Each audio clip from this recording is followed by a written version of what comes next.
Here we go. It is the Matt Murphy Radio Show. Man, oh man, a packed, action-packed program today. Andy Ogle's with us earlier today from the 5th Congressional District right here in the great state of Tennessee, the volunteer state. Congressman Gary Palmer was with us about 30 or 40 minutes ago. Congressman Palmer talking about the decision on the part of the President of the United States to move U.S. Space Command where it ought to be, where it should have been the entire time. I mean, Donald Trump placed it in Huntsville for a reason. That was the birthplace of our rocket systems in the United States of America upon the dawn of the space age, and it ought to be there, should have been there the entire time. Political maneuvering got it over into Colorado. Well, it's been moved back to where it should be. In just a little bit, we will welcome Michael Lotfi of Americans for Prosperity onto the program to talk about our debate that's happening this Friday. Very excited to have the main candidates on the stage. Several of you are like, what? Y'all are having a debate at a cabaret? Not at a cabaret, at the cabaret. That would be the Ray Stevens location there on just off of I-40. We will be there Friday night. Doors will open at 6 o'clock. I believe that's correct. The debate starts at 7. I'll be doing my entire show from there.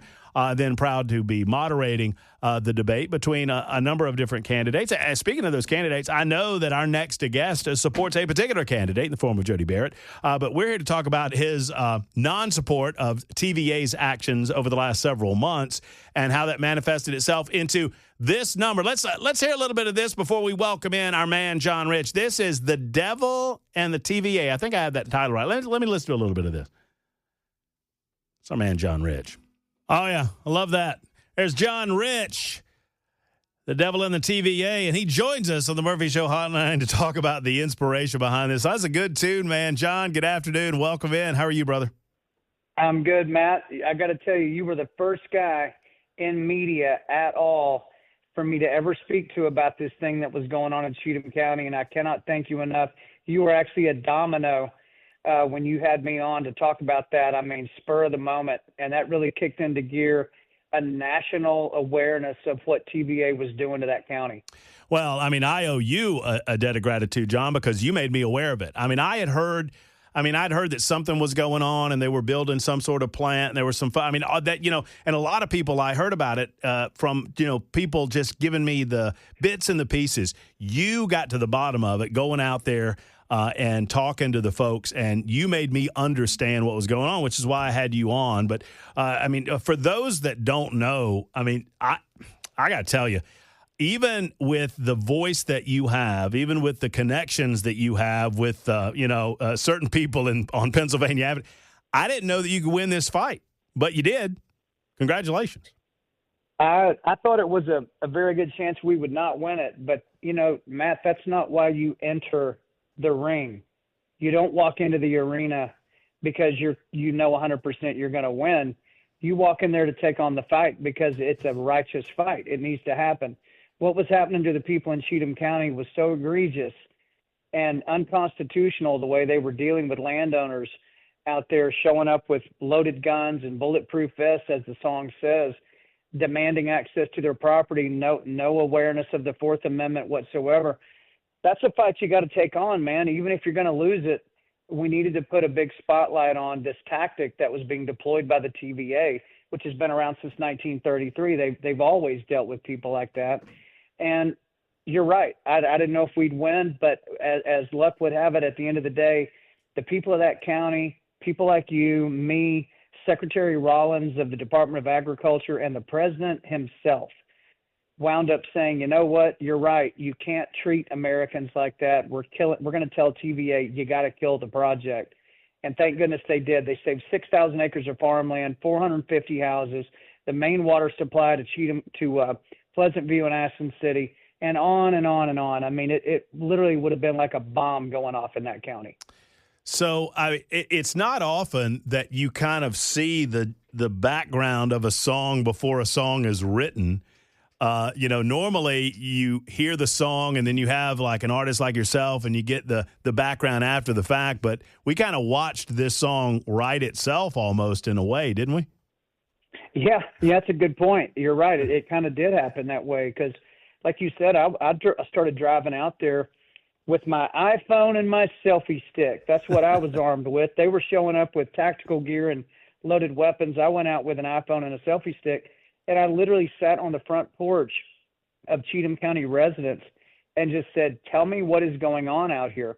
And the stories were so unbelievable. When I posted them on X, which I think is where you saw it, Yep. just at John Rich, they started racking up. I think one video had over 2 million views just on X, because Americans across the United States, they're all watching this going, what are they doing? I mean, nobody could believe that a federal entity was treating American citizens like that. Well, and, it became, and you highlighted it in this way, it became a David and Goliath story. It was the insurmountable entity that doesn't get beaten, that doesn't care about the little guy, and the little guy. And for once, the little guy came out victorious. And look, and I tried to remind people when we talked about it on the show, I'm not against the TVA from a historical standpoint, except to say that I think we're at a point where there's a better way to do all of this. There's a better way to get community involvement and community support, and not do it by, putting the heel of the boot on the local citizens that feel the brunt of your power. In other words, there's a way to work with these folks to make it right for everybody. You're correct. We need power in the United States. President Trump wants to be energy dominant. I want our country to also be energy dominant. TVA will play a big role in that. But there's a right way and a wrong way to treat an American citizen. You don't show up with guns and bulletproof vests and demand access to their property, and when they don't let you on their property, sue them into the Stone Ages, then condemn their property, then offer them 10 cents on the dollar for their property and tell them to get the hell out of here. I mean, that's not how we do it.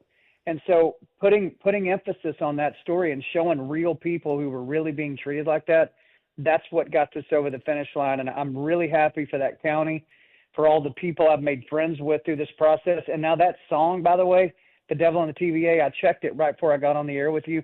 It's number 3 right now. It's surging towards number 1 on the country download charts on Apple Music. Oh, love Pretty it. Incredible. We're going to get it to number 1. Let's get it to number 1 right now while John Rich is on the phone. Do it. Have you had a chance to talk with some of the folks in the aftermath? I mean, they've just got to be so elated at the results and the aftermath of how all of this turned out. And I'm sure there's a lot of people in Cheatham County, a lot of those families that you sat down with, that you talked with, like you say, with that selfie stick and that camera, that wanted to hug your neck in the aftermath. It has been like a whole new group of family members for me. Right. Some of them are like in their 80s. And been sitting on their land and in their families for a long time. I heard there were bonfire parties. They're wanting to have a parade. I mean, it is big stuff. I mean, it was going to absolutely wreck that county. I mean, they were putting it right on top of whole entire. This wasn't just wide open farmland that nobody's around. This was like 450 houses, and just crazy why the TVA would ever do something like that. I have petitioned the president. You don't know this, but I petitioned President Trump, an official ask. I said, I would like you to give me an appointment, a presidential appointment as a citizen advocate, where I get to come to you personally when I run across things that are egregious things happening to American citizens, and let me tell you the unvarnished story, and let you give me the authority to then go do something about it and stop something from happening. And so they're looking at that right now. I think there's a good chance that may happen. I would love that title much more than congressman or senator or anything in politics. I'd rather just be a citizen advocate, go out and help my neighbors. Well, you're doing a great job of it right now, brother. I mean, you certainly did a wonderful job, and you parlayed it into an incredible song. Love this number, The Devil in the TVA. You can download it anywhere you download music, right, John? Yeah, it's Amazon Music. It's on iTunes right now. It's number 3. So, yeah, if that song goes number 1, I told TVA, if you don't get out of Cheatham County, I'm going to have all of America singing a song comparing you to the devil. And I think they thought I was kidding. I really do. I think they thought, you ain't going to do that. And I said, trust me, I will do it. Get out of Cheatham County. And they didn't. They had to be forced out by the president and a cabinet member. And, of course, I said, well, I made you a promise. Here's the song, and then I look on the chart, and the sucker's almost at number 1 right now. Well, there's a reason for that. It's a good number. It's a good message. It really is a David and Goliath story, and David won this one with a lot of your help, John. Congratulations on your efforts. You said that you wouldn't stop until you saw justice done for the people of Cheatham County, and you were good as your word. And we so appreciate that. And I want people to go download this song and listen to the rewards that we get from the hard work that you went after these folks with. I appreciate it. And one last thing I would say is this is a true story. Jody Barrett, who I know is about to be in this debate, right? But Jody is the one that took me to West Tennessee, to Humphreys and Benton County, to show me the TVA property that is abandoned, where they could take this Cheatham County project and put it over there. And that gave me the leverage then to go to President Trump and say, there is an alternative. We're not just screaming. There is an alternative, and Humphreys County wants it. I had no idea that existed until Jody told me about it, and we drove out there together, me and Jody, and looked at that property and saw it for myself. So a big thanks to Jody Barrett, too, on behalf of the people in Cheatham County. Well, we appreciate Jody. We'll see him Friday night. John, I know your weekends are busy, but if you got nothing going on, Cabaret, it's where it's at. Big debate, 7 to 9. Y'all have a great time. I just might show up. We will. John, thank you for everything. Take care, brother. Yes, sir. All right, there's John Rich joining us for a few moments. Speaking of the big debate, we have our man Michael Lotfi of Americans for Prosperity to talk about the debate, the rules, the setup, and whether or not you can still get indoors. Now, you can listen to it on Super Talk 99.7 WTN from 7 until 9 Friday night. We'll tell you all of the parameters, who qualified, who did not, what were the rules of qualification. That's all to come on Super Talk 99.7 WTN. Super Talk 99.7 WTN. What's going on, everybody? It is 26 after the hour. A special programming note because Matt Murphy is late. Cameron Smith is around here somewhere. I want to talk to him about this debate that's coming up. I got Michael Lotfi in the house. He's going to talk to us about this debate in mere seconds. You on the phone, 615-737-9986. Plus, Nincompoops in the News is on the way, but it will be at 6:06 or whenever we get out of news after the top of the hour. So just after 6 o'clock, we will do Nincompoops in the News, big-time Nincompoops in the News. Hell, I might be the Nincompoop in the News considering what happened over the weekend on my birthday in Biloxi, Mississippi. So that is on the way. You know, it was a good weekend. It was a good weekend. Very profitable weekend at the tables. Michael Lotfi joins us of Americans for Prosperity to talk about our debate. I'm very excited. I'm excited. Hey, real quick, before we get into that, I want to thank John Rich. Lived in Cheatham County for 10 years. Have owned several properties in Cheatham County, 5 or 6 total, couple on the river there. And I didn't, like you said, I didn't think that John would actually be able to get this done. And I just so appreciate what he did.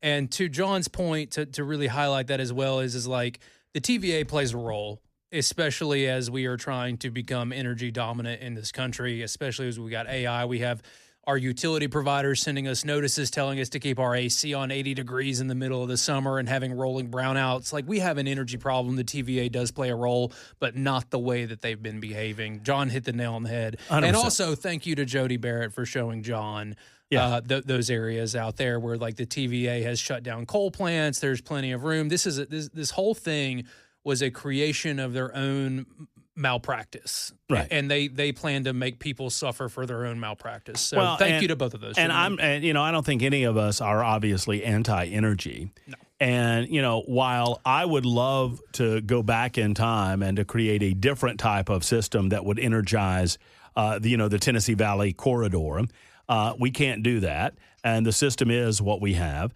I could wave a magic wand and try to create a different system, but we don't have that. Bottom line is this: TVA had an opportunity to do it, and hopefully new leadership with the TVA will do it the right way. We got Lee Beeman on or hopefully we'll have Lee Beeman soon on the TVA, and I think that's going to open a lot of doors 100% for some reform that needs to happen. So back to the debate. Well, right, and just the final point on that is that have public hearings, talk to the communities.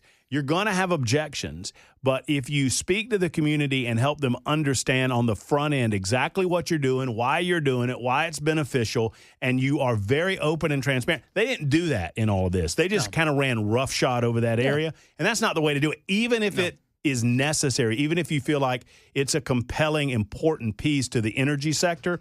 There's a way to do things the right way. They did it the wrong way, and because of that, it got taken off the table. Yeah, and if something is for the public good as well, right? Like to me, if you're going to be taking people's land to be a part of this, then by God, they should be paid more than market value. 100%. And what they were doing is my understanding. I've got a close realtor friend out there, and she was saying they were going and getting appraisals that were like 2 years, 3 years old, pre-COVID, properties that sold before COVID, before the property prices exploded, and taking these appraisals of people saying, oh, your land's not worth much of anything. This is what we're going to give you. If you don't like it, take us to court. And by the way, you see our guns and our unmarked vehicles. Yeah, that's what you're dealing with. So it was government-sanctioned bullying. Thank you to John.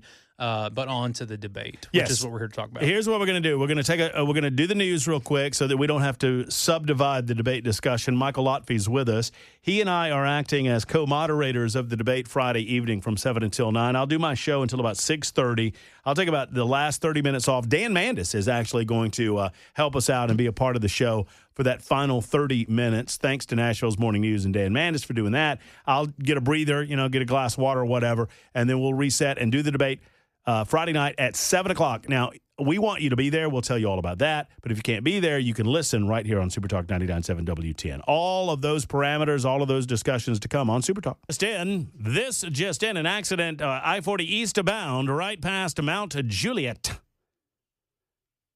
Be on the lookout for that. Also, Matt, did I hear you say Jackson wasn't staying? If not, that's a shame. He does a great job and fits in. So your family's checked in on the super text line there, Jackson. Oh. Isn't that nice? Your family joined us?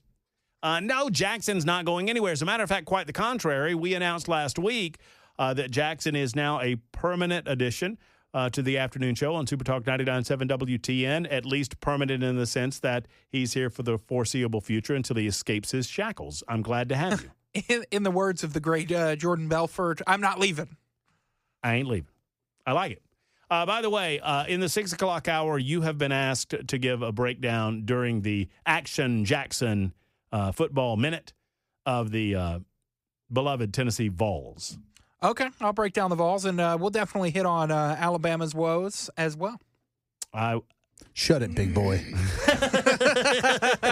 Cameron Smith joins us. He's an Alabama fan. He also writes for the Tennessean, and he does a little podcast with yours truly, Matt Murphy, called All the Best Words. You can check that out on Super Talk 99.7 WT. And he joins Michael Lotfie in studio to discuss the upcoming debate, 7th Congressional District debate happening at the Cabaret. That is Ray Stevens Theater. It's a great theater, great experience. It's going to be a packed house. We anticipate on Friday night. If you've not gotten your tickets, I just saw someone got their tickets earlier today, so maybe one or two available still, Michael Lotfie. The place seats 700.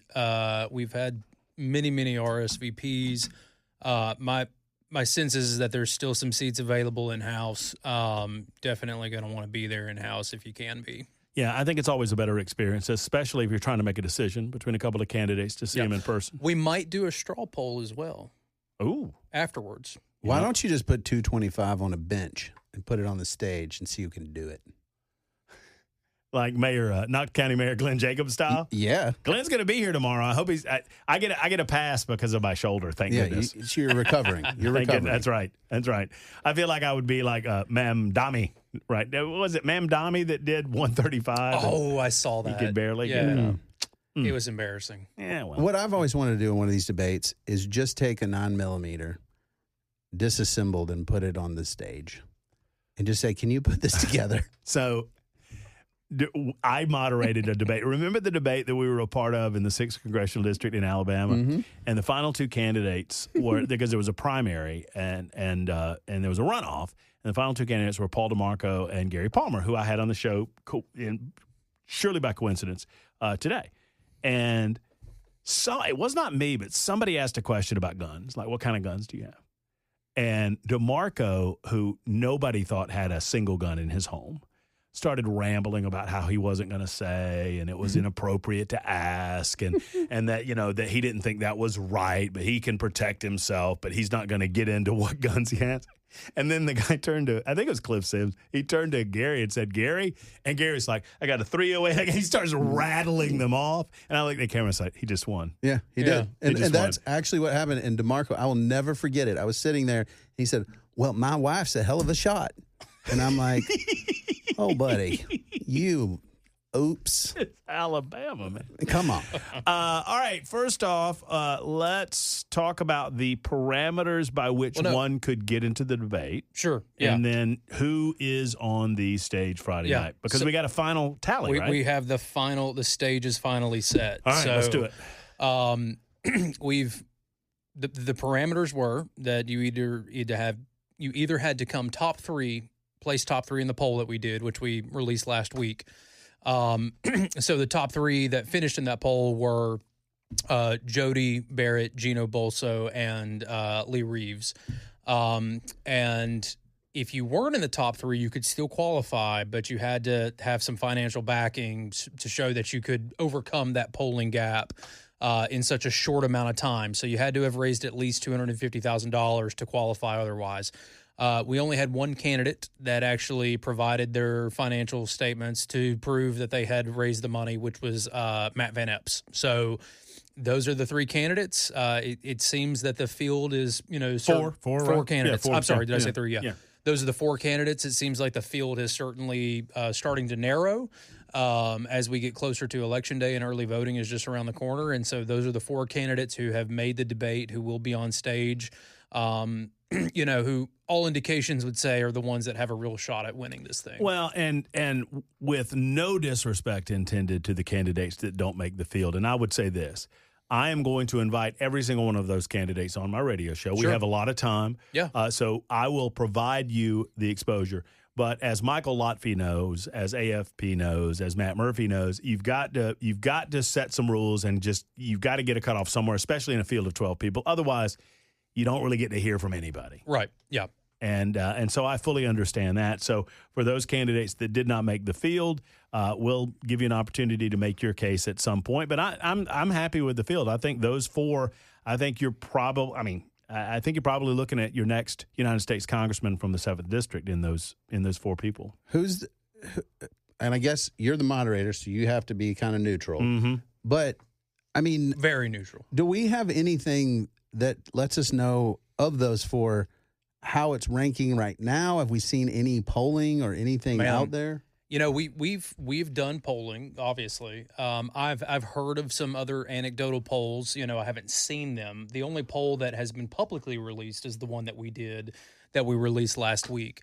My sense of this thing, man, is that it really is truly wide open. I would not be surprised if any one of these gentlemen becomes your next congressman. Yeah, well, what's interesting for me is I've asked folks repeatedly, like, can you help me, figure out what you like about this candidate or that? And they all put such generic pablum out there that it doesn't make, it's like, I stand with Trump. Well, raise your hand if you don't, because you're not going to win. I'm glad he's saying this, because one thing Matt and I have been reviewing the questions. Yeah. And the questions are really, if the candidates have a desire to answer with honesty and integrity, the questions are really difficult questions. And we expect to see some real differentiation come up. Hopefully, like I said, if the candidates decide to respect the audience enough to give them honest answers. Well, and what Michael and I have talked about, and where the role of a moderator might differ from a talk show host role or whatever, is that, I could ask the question, hey, what do you guys think about border security? But why am I wasting our time? Why would Michael waste our time asking a question like that? Now, but there are ways to ask about immigration policy that we might create some space between the candidates, and that's what I'm trying to do. Yeah. In formulation of my questions is I'm just trying to give people the opportunity to see space between the candidates and to see them on stage answering a question in a manner of their choosing, because there's not any follow-ups, and I kind of like that, because it just, whatever you want to say is it's gonna be there, and the people are smart enough to see the differences between the candidates and to figure out who their candidate of choice is. I've been running campaigns for 15 years, and one thing I always try to do with my candidates when I run a campaign is I try to get them to actually respect, the integrity of the intelligence of a voter. and give them more than just sound bites when they're running a campaign. And I've got to tell you, I agree with exactly what you're saying. Is like, I'm driving here listening to Super Talk 99.7, hearing all of the candidates' commercials, right? And it's all the same generic Trump. Well, and we're not doing that at this and I'm debate.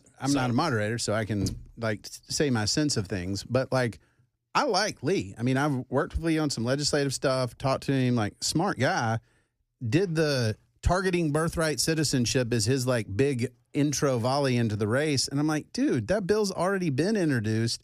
Could you at least have searched for it and realized, like, are you going to co-sponsor someone else's bill? It was clearly a campaign-driven pandering effort right out of the gates by a otherwise smart candidate, and it really kind of frustrated me. With Jody, the school choice stuff I'm like, okay, we've been kind of squishy here. I don't really know where he is on that stuff, but that was a big issue for me. That was something that I really advocated here in Tennessee, and I haven't got clarity there. Gino, I don't know. I don't know him real well, so I don't know kind of what his angle is. And I'm just trying to figure it out. I just want to know something. So I'm glad you guys are going to ask some questions that'll try to give me something to base a vote on. And, 2 hours and I think there's a 5-minute break in the 2 hours right at maybe there's not. I don't know. I haven't seen the final format, but there was a thought about it. But, it goes straight through is my point, is that we start at 7 o'clock, go straight through to 9, and there might be one break or there might not be. I don't know how the format goes. But one way or the other, you're on stage under the hot lights, and the questions are just, Murphy's going to ask a question, Lotfie's going to ask a question, and then Murphy's going to ask a question, and everybody gets to answer these questions. They're real questions too. They're not. They're red meat in the sense that like they're Republican issues, but they're difficult questions. Yeah, I do not believe, and I could be wrong. I don't think I've seen all of Lotfie's. I do not believe that you're going to get a question about climate change during this debate. Yeah, I don't believe that's going to happen. You should just ask him, what is climate change? It's like, have you been outside? It's cold and chilly for early September. And I should clarify, I do not get to vote in this race. My representative is Andy Ogles, who wants to bring the military to Nashville. So everything's fine. You never know what might happen in 2026. You never know. You never know. I thought you were jumping in the race at some point. Dude, you've seen my 5 boys. You understand exactly why. No, I can understand why you would want to get the hell out of town. Now that you mention it, that's not a bad idea. We better talk to your wife about it. Yeah, she'd be like, hey, field trip, boys, field trip.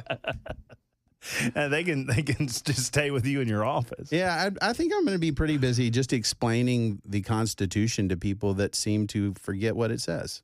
And that's a thing. But I bring up the time frame because I feel like we'll get an opportunity to get down into the nuts and bolts of issues that matter. I really hope. What I hope is, and I talked to, because I was considering running in this race at one point, and I had conversations with most all the candidates, all the ones that are on stage at least, and what I told them then is you really need to look for an opportunity to. I'm looking for someone to not run in this thing who's going to really distinguish themselves and actually talk about the issues. Mm-hmm. Unfortunately, I don't feel that we've had that yet. Yeah. And so this debate, if the candidates will seize the opportunity, is a real opportunity to actually talk about the issues and talk about real policy and get a little bit more than just the skin deep things that we hear every election cycle. All right, quick timeout. We'll reset and we'll remind you where the debate is, how you can get tickets if you so desire to be there. We encourage you to be there. Lotfie's dangling these straw polls in front of our, which y'all know how much I love a straw poll. I mean, boy, I love a straw poll as much as, maybe even more than I love a phone poll. But one way or the other, you got to do it some way. Straw poll, perhaps. On Friday night, we'll tell you all of the parameters in just a moment. It's 52 after the hour on Super Talk. President Trump defending the action against a drug-carrying boat in the Caribbean. And the president also hinting that other blue state cities may start seeing visits from the National Guard. That's all coming up at 6 o'clock on Super Talk 99.7 WTN. All right, we'll have to wait to find out if Cameron Smith actually knows what a 9mm is until the 6 o'clock hour right after that newscast. 6880 says, Cameron, what make and model of 9mm? You are firearm illiterate. You boys are a disgrace. You know what? I love my H&K VP9, and that is the 9mm that I use. But the 5.7 Ruger with it's not as chonky of a round, is so much more fun to shoot. I'm more accurate with the Springfield that I have. And I don't know why, because it's a bulkier piece than the Glock 19. But let me tell you something. If I like my Glock 20 hand cannon, which is a 10mm, it's just I'm not going to pretend I'm some kind of gun enthusiast, but you know what you got. I like plinking around, and I'll tell you what, that Ruger is so fun to play with because there's like no recoil, and it's just fantastic to blow up targets and cans and stuff. All right, so Lotfi, I will have to get your assessment on your guns at a later time, but because I need an assessment on this. So the debate. Well, being Persian, we do bombs. We don't. That's awesome. Grenades, maybe an AK. Super neat. Yeah. It was one of those curved swords. What do you call those things? A sight? Scimitar. Come on. Scimitar. I didn't want to culturally appropriate. Hey, Persian, meow. Yeah, like the cat. I mean, but one of those zoop, Yeah. I like the cat. cut a cantaloupe. We prefer watermelon. Cabaret, Friday night. Doors open at 6. Doors open at 6. Be there Before then, no later than like 6:15. yeah. Expecting there's going to be a decent line. We need to get people in. Please pre-register. If you pre-register now at www.afptn.events, that will help you get in the door quicker and get a better seat. So again, that's www.afptn.events, and we're looking forward to it. Looking forward to it. We hope that you are there. The 4 big candidates, Barrett, Reeves, Bolso, and Van Epps. We'll battle it out. 4 candidates on the stage, and we look forward to you being there or listening on Super Talk 99.7 WTN. Lotfi, I'll see you tomorrow at lunch. See you tomorrow. And Cameron, you stay right there. We're going to talk to you, pal. We'll be back. Another hour to go. Nincompoops included in that hour on Super Talk 99.7 WTN.